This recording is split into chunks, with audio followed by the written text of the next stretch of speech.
ध्रुव चरित्र की कथा है, वो अर्थ प्रकरण है। ध्रुव जी महाराज 5 वर्ष के ध्रुव हैं। नारद जी जैसे गुरु मिले, जननी है सुनीति और छोटी माता है सुरुचि, पिता का नाम है उत्तानपाद।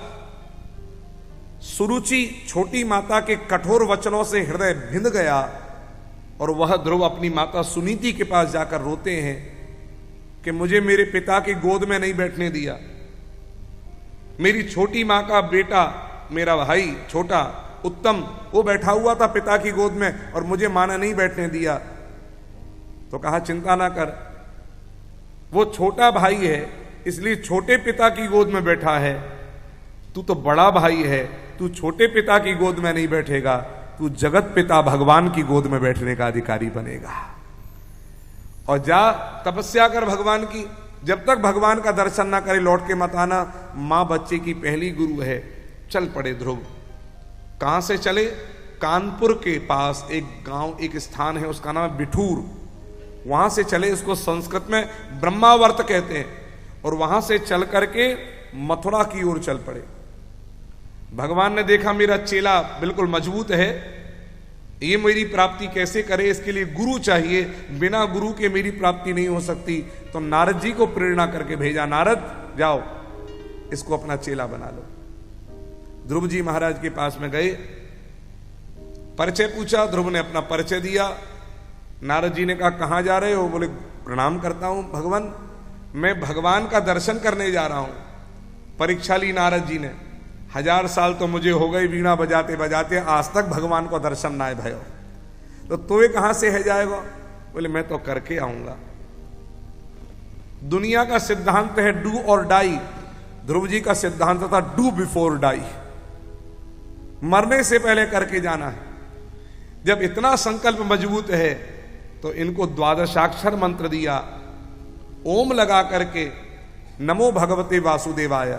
लेकिन मैं आप सबसे प्रार्थना करूंगा कभी भी ओम का उच्चारण करके इस मंत्र को मत बोलिएगा।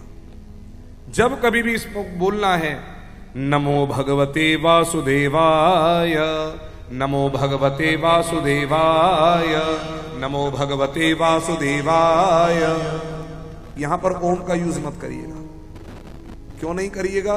क्योंकि आपको अधिकार अभी नहीं है, स्त्रियों को अधिकार नहीं है, गायत्री मंत्र बोलने का भी स्त्रियों को अधिकार नहीं है, वेद मंत्र का उच्चारण करने का स्त्रियों को अधिकार नहीं है, और ओम का उच्चारण करने का भी अधिकार स्त्रियों को नहीं है, क्योंकि उनके यज्ञोपवीत धारक वे नहीं है। एक बात। दूसरी बात ये, पुरुषों में भी जिनका जनेऊ नहीं हुआ उनको ओम उच्चारण नहीं करना चाहिए।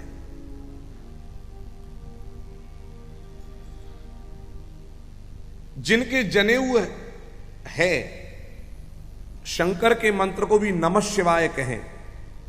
जनेऊ जिनके है, नमः शिवाय नमः शिवाय नमः शिवाय, वहां ओम नहीं लगा मैं।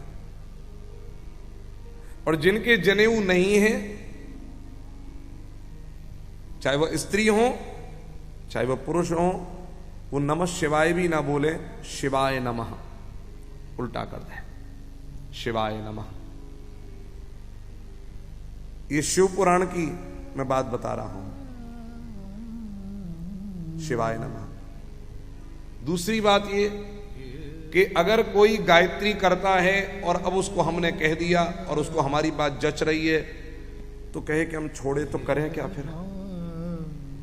तो मैं आपको रामायण की गायत्री देता हूं, जो माताएं भी कर सकती हैं, बहनें भी कर सकती हैं, बेटियां भी कर सकती हैं, स्त्रियां सब कर सकती हैं, और जिसके जनेऊ नहीं है वो सब कर सकते हैं। और वही फल आपको मिलेगा जो गायत्री जपने से मिलता है, वही फल आपको रामायण की इस गायत्री से जपने से मिलेगा। जो वेद की गायत्री जपो फल मिले, वही गायत्री जपने से इसमें फल मिलेगा। और लेकिन जिसको अधिकार नहीं है वो वेद की गायत्री जपेगा तो उसका फल बुरा होगा। तो कौन सी पंक्ति है? बालकांड की चौपाई कह रहा हूं, ध्यान देकर सुनिएगा। जनक सुता जग जननी जानकी, अतिशय प्रिय करुणा निधान की, ताके जुग पद कमल मनावऊं, जासु कृपा निर्मल मति पावो, निर्मल मति पावो, धियो यो न प्रचोदयात्, निर्मल मति पावो। सेम फल है। और इसको आप रामचरितमानस में बाल कांड में, अब हमको दोहा तो स्मरण नहीं कि कौन से दोहे के पहले है, लेकिन बाल कांड में जहां पर वंदना कर रहे हैं गोस्वामी तुलसीदास जी, उस वंदना प्रकरण में ही ये चौपाई है। ये करना चाहिए। नारायण। तो ध्रुव जी महाराज को ये मंत्र मिला। 6 महीने में ध्रुव ने मथुरा में एक स्थान है, उसका नाम है मधुवन, वहां जाकर के तप किया और भगवान श्री हरि का दर्शन प्राप्त किया। भगवान श्री हरि की जय जयकार चारों तरफ। बोली श्री हरि भगवान की जय। ध्रुव जी महाराज कुछ बोलना चाहते हैं लेकिन बोल नहीं पा रहे, तब भगवान श्री हरि ने कपोल पर, गाल पर ध्रुव जी के शंख लगाया। कृतांजलिम ब्रह्ममयेन कंबुना पस्पर्श बाले कृपया कपोले। और जैसे ही शंख लगाया, चारों वेद कंठ हो गए, उपनिषद कंठ हो गए, पुराण कंठ हो गए। ध्रुव जी महाराज ने भगवान की स्तुति करी। क्या कहा? योऽन्तः प्रविश्य मम वाचमिमां प्रसुप्तां संजीवयत्यखिल शक्तिधर स्वधाम्ना अन्यास्य हस्तचरण श्रवणत्वगादीन् प्राणान् नमो भगवते पुरुषाय तुभ्यम्। ध्रुव जी ने 6 महीने में भगवान का दर्शन करके भगवान से वरदान में क्या मांगा? आपके चरणों की भक्ति मिले। भगवान ने कहा भक्ति तो मिल गई, कुछ और देना चाहता हूं। बोले क्या? 36,000 साल तक राज्य करना पड़ेगा। ध्रुव जी को राज्य मिला 36,000 वर्ष तक।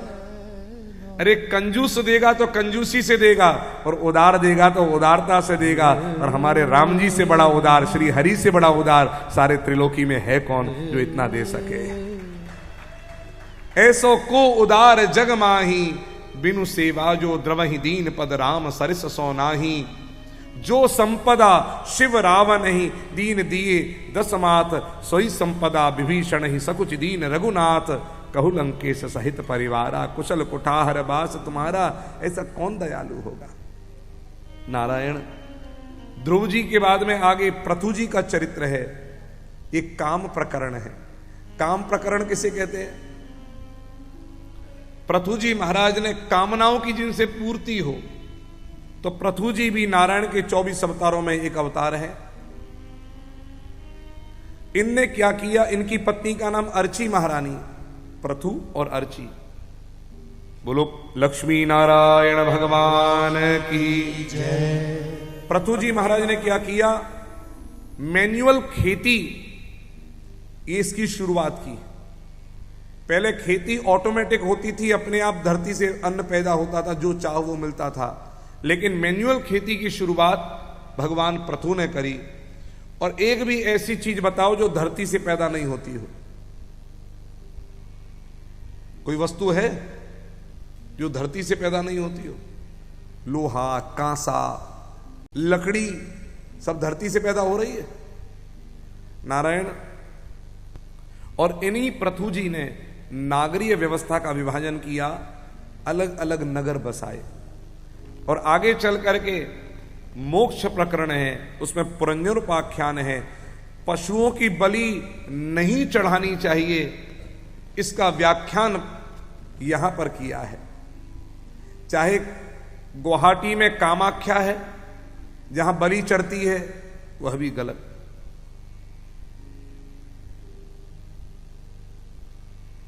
चाहे इस्लाम में बलि चढ़ती है, वह भी गलत। अभी तो हमको पता लगा झारखंड में वैद्यनाथ में भी काली का मंदिर है अंदर ही, वहां भी बलि चढ़ती है, वह भी गलत। शास्त्र बलि नहीं चढ़ाने की, शास्त्र बलि चढ़ाने की आज्ञा नहीं देते, बल्कि मना करते हैं बलि नहीं चढ़ाना है। तो कई जगह बलि शब्द का प्रयोग आया है शास्त्रों में, वहां उसका अर्थ अलग है। जितने भी तंत्र यज्ञ हैं वहां पर पशु का स्पर्श है, काटना नहीं। मदिरा सूंघना है, पीना नहीं। पशोरालभनम न च हिंसा, श्रीमद् भागवत महापुराण।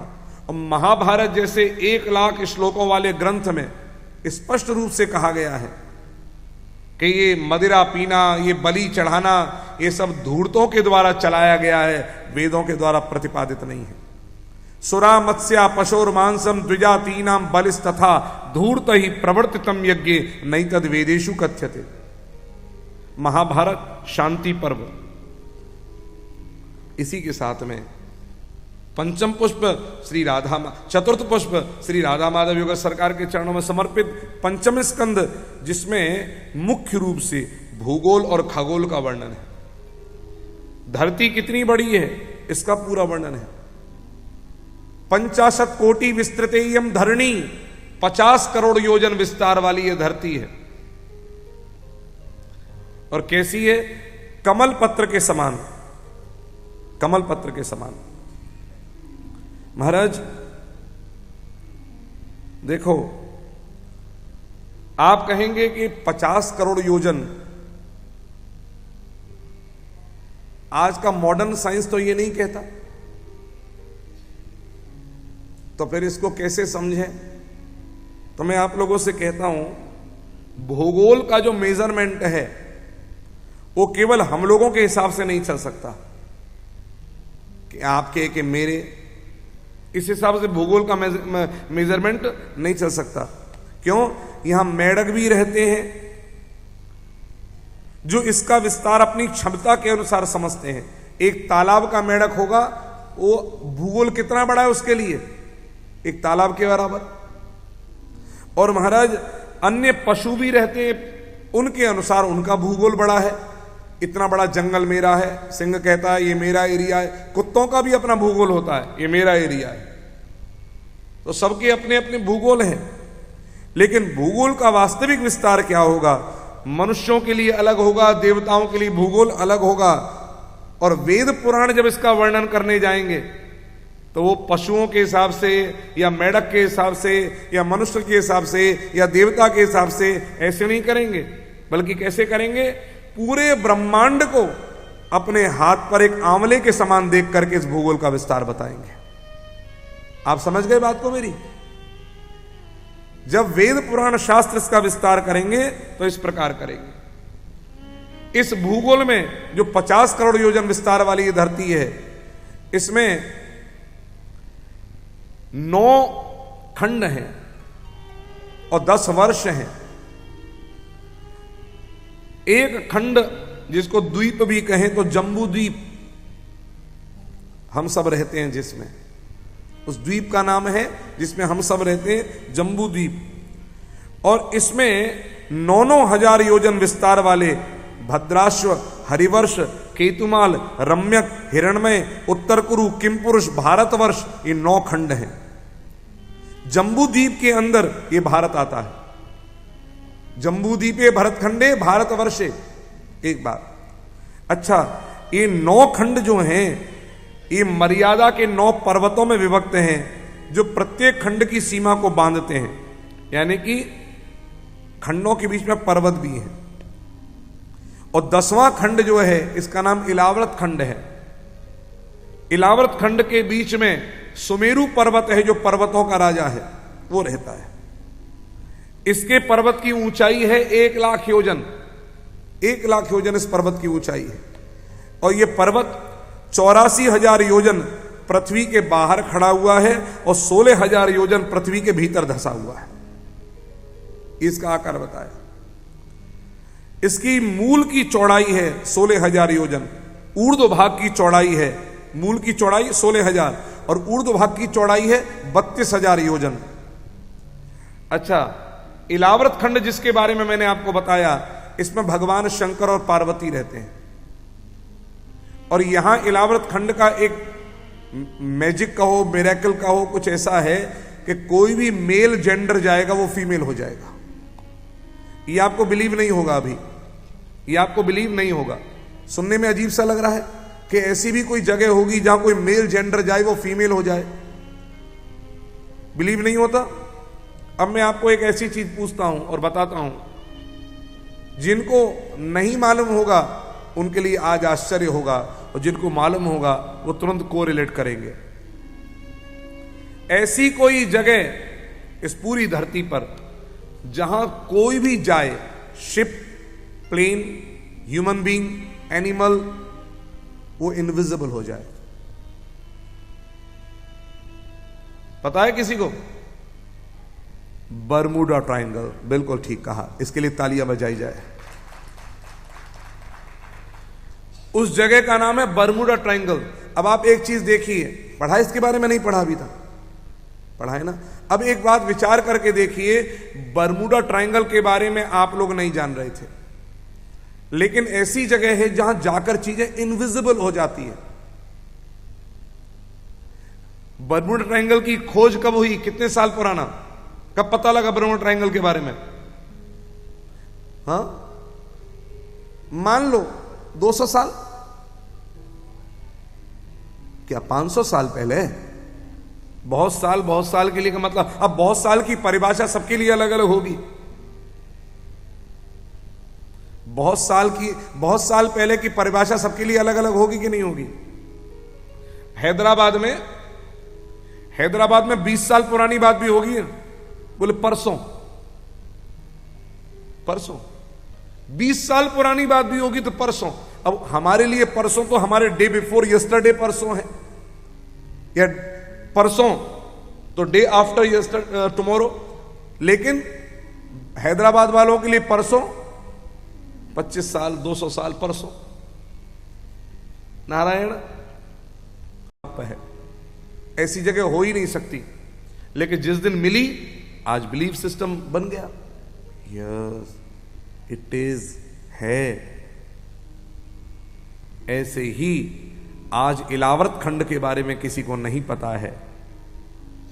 आज नहीं कल, कल नहीं परसों, एक दिन जिस दिन मेल कोई जाएगा और ऐसी जगह पहुंच गया और फीमेल हो गया, नारायण नारायण, उस दिन फिर पता चलेगा हे भगवान क्या हो गया।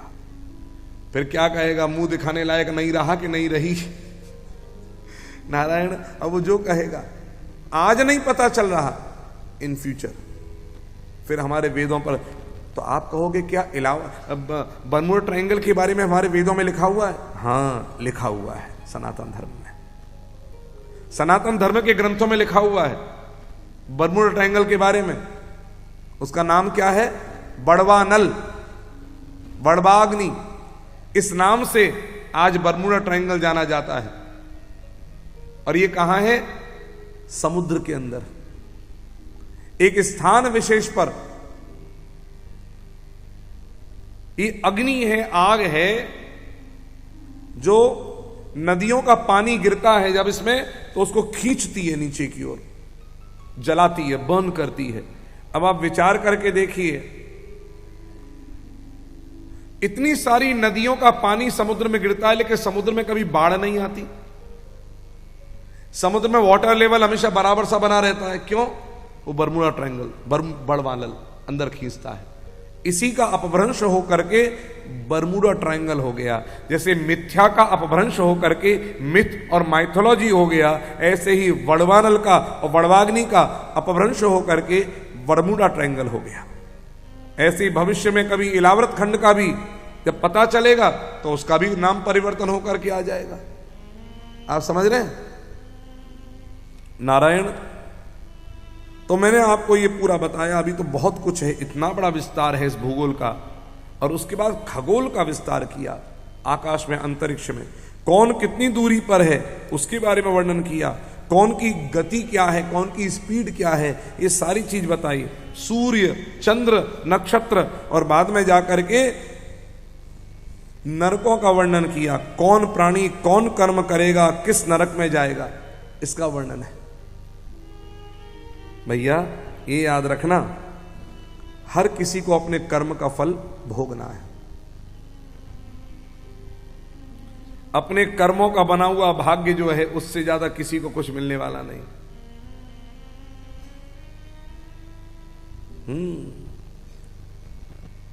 जीवन और मौत का खेल है ये। ये कैसा है? जीवन और मौत का खेल है। पग पग पर हम अपने कर्मों का फल भोग रहे हैं, पग पग पर। जीवन मौत का खेल है पगले, काहे करो ना धोना। जीवन मौत का खेल है पगले, काहे करो ना धोना।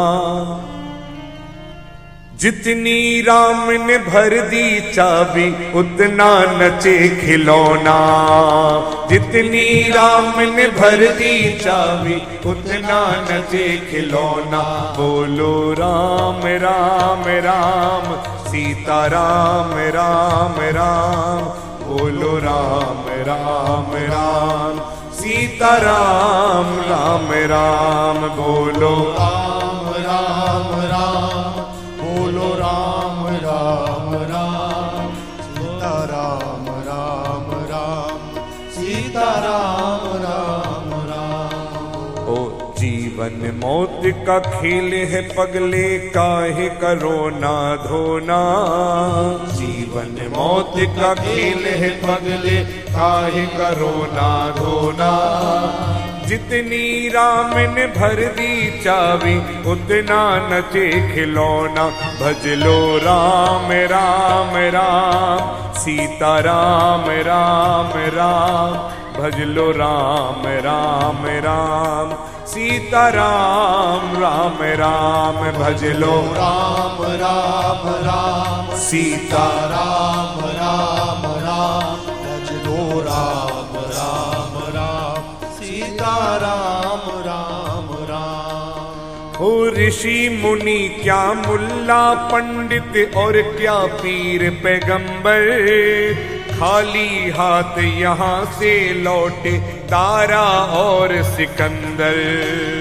ऋषि मुनि क्या मुल्ला पंडित और क्या पीर पैगंबर।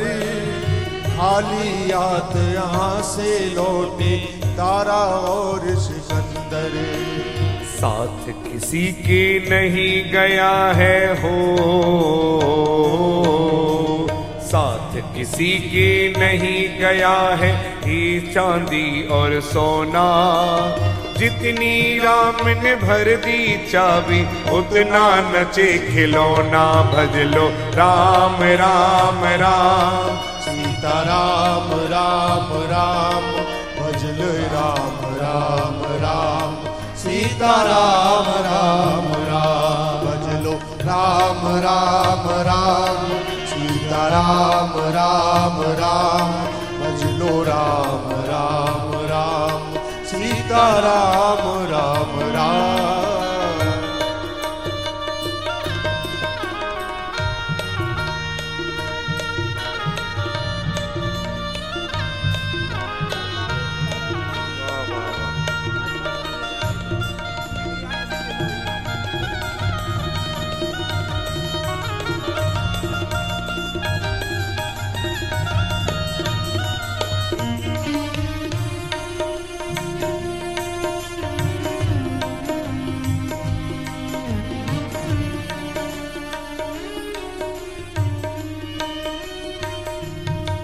हो जिस क्षण टूटेंगी तेरी ये श्वासों की जंजीरें, काम नहीं आएंगी तेरे कुछ तेरी तदबीरें। जिस क्षण टूटेंगी तेरी ये श्वासों की जंजीरें, काम नहीं आएगी तेरे कुछ तेरी तदबीरें। मौत के आगे चले न जग में हो, मौत के आगे चले न जग में किसी का जादू टोना। जितनी राम ने भर दी चाबी, उतना नचे खिलौना। भज लो राम राम राम, सीता राम राम राम। भज लो राम राम राम, सीता राम राम राम। महल दुमहले कोठी बंगले और ये सब धन दौलत, पल दो पल की तेरी इज्जत, पल दो पल की शोहरत। महल दुमहले कोठी बंगले और ये सब धन दौलत, पल दो पल की तेरी इज्जत, पल दो पल की शोहरत। आज जो पाया जग में तूने हो, आज जो पाया जग में तूने कल पड़ेगा खोना। जितनी राम ने भर दी चाबी उतना नचे खिलौना। भज लो राम राम राम सीता राम राम राम, भज लो राम राम राम सीता राम राम राम। हाँ, झूठे जग की आशाओं से तू अपना मन भर ले, तेरे बस की बात नहीं है जो चाहे सो कर ले। झूठे जग की आशाओं से तू अपना मन भर ले, तेरे बस की बात नहीं है जो चाहे सो कर ले। राम जो चाहेगा सो होगा हो, राम जो चाहेगा सो होगा, उससे तो तू डरना। जितनी राम ने भर दी चाबी उतना नचे खिलौना। भज ले राम राम राम सीता राम राम राम, भज लो राम राम राम सीता राम राम राम, भज लो राम राम राम सीता राम राम राम, भज लो राम राम राम सीता राम राम राम। ओ भज लो राम राम राम सीता राम राम राम, भज लो राम राम राम सीता राम राम राम, भज लो राम राम राम सीता राम राम राम, भज लो राम राम राम सीता राम।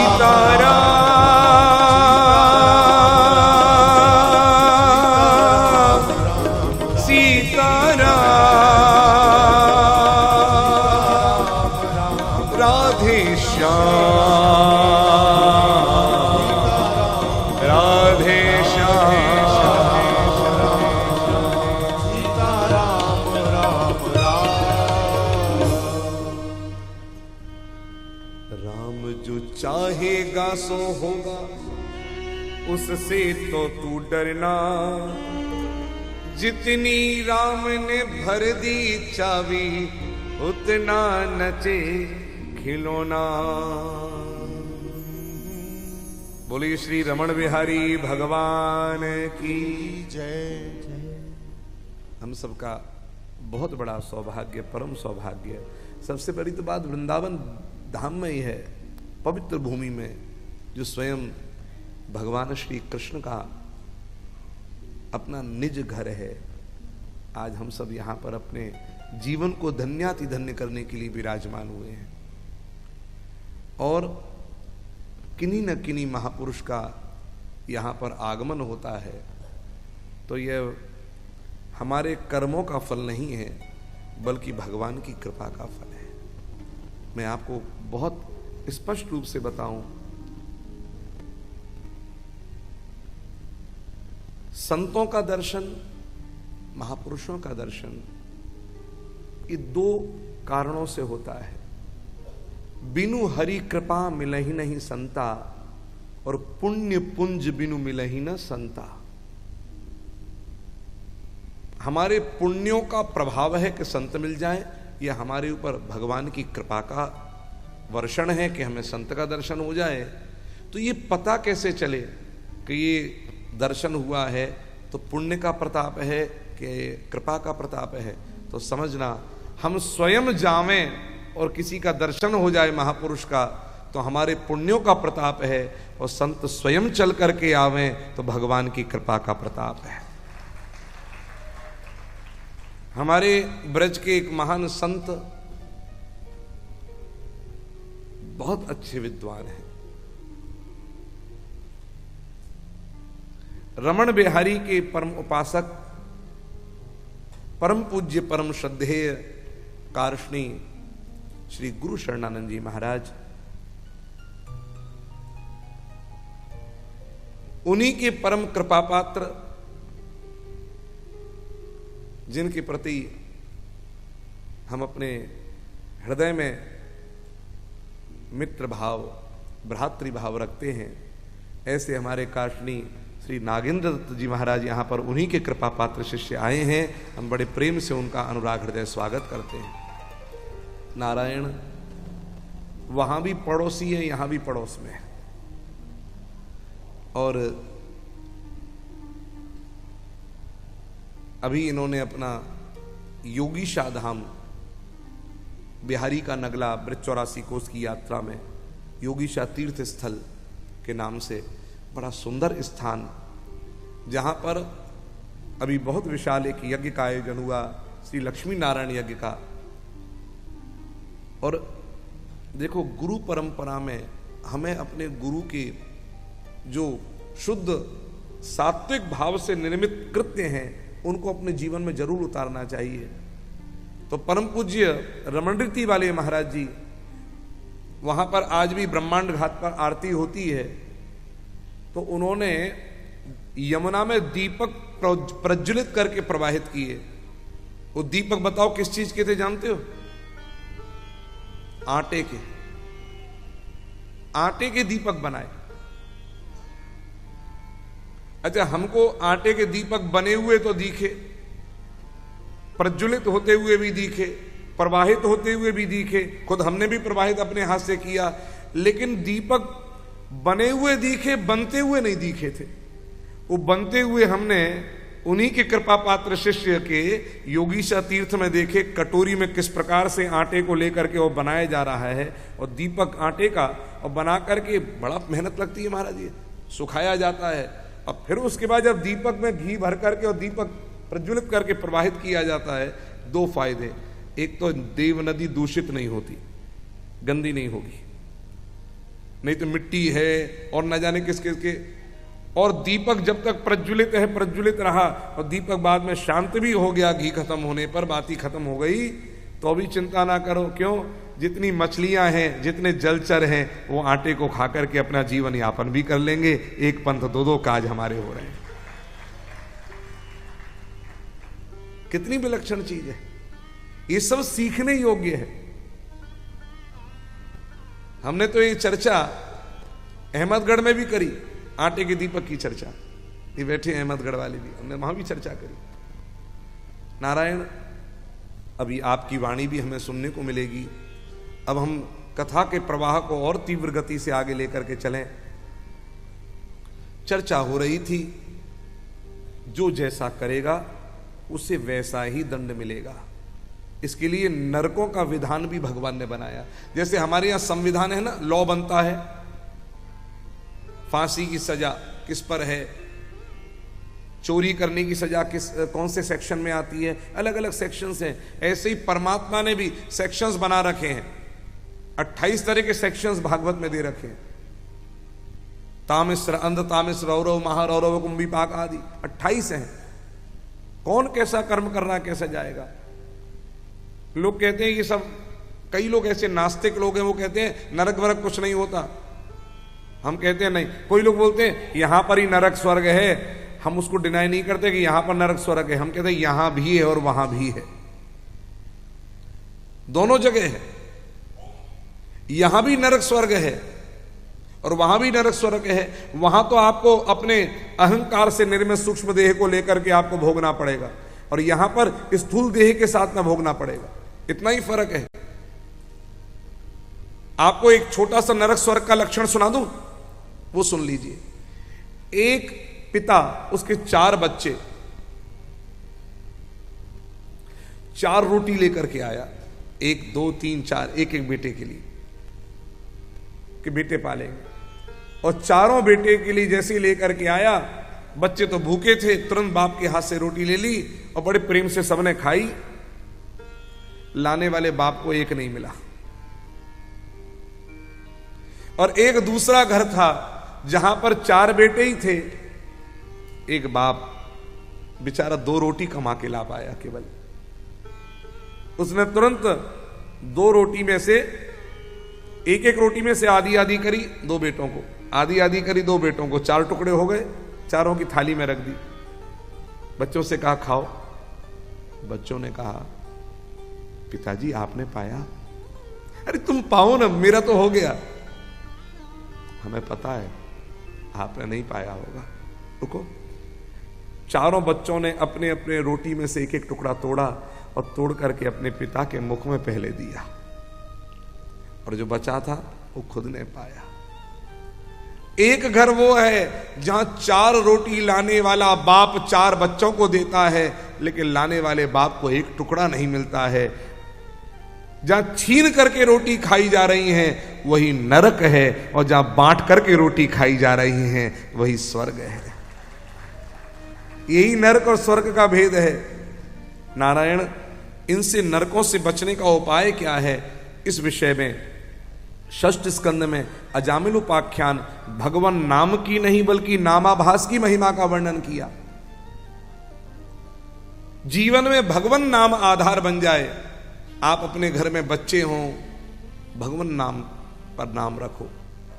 और मैं निवेदन करूं, गूगल बाबा से नाम सर्च मत करो। ब्राह्मणों के कामों को तो छोड़ दो उन पर। हर चीज गूगल में सर्च करी, और गूगल में तो कई चीजें गलत भी होती हैं, रॉन्ग भी होती हैं। हर चीज गूगल में सही होगी ये कोई जरूरी नहीं है, लेकिन शास्त्र में हर चीज सही है इसकी गारंटी जरूर है। शास्त्र में हर चीज सही है, इसलिए गूगल बाबा से नाम नहीं, शास्त्र बाबा से नाम पूछिए, और वो कोई गुरु बताएंगे, ब्राह्मण बताएंगे कि ये नाम है। नारायण अजामिल ब्राह्मण गलत संगति में पड़ गया, गलत जगह जाने लग गया। माता पिता भी घर से चले गए, तब उस गलत कंपनी को घर में लेकर के आ गया। एक संत की कृपा हुई, उन्होंने एक दिन जब देखा तो पहले कहा इसको छोड़ दो, इस कंपनी को। बोले छोड़ नहीं सकता। बोले तो जो बच्चा हो उसका नाम तुम नारायण रख देना, बस इतना ही करना है। ठीक। अब बच्चा हुआ, नारायण नाम रख दिया। अब सोते में नारायण, जागते में नारायण, नारायण नारायण नारायण नारायण। परिणाम ये हुआ कि पाप तो बहुत किए थे, लेकिन भगवान नाम का प्रभाव देखो कि जिस समय पर यमदूतों ने गले में पाश डाला है, उसी समय नारायण पुत्र नारायण, और भगवान नारायण के पार्षदों ने जैसे ही नाम सुना अपने स्वामी का, दौड़े चले आए, यम की पाश को काटा है। यमदूतों ने कहा इसने नारायण का नाम नहीं लिया है, अपने पुत्र का नाम लिया है। यमदूतों से पार्षदों ने कहा कॉपीराइट किसका है? कोई कुंभकर्ण नाम क्यों नहीं रखता?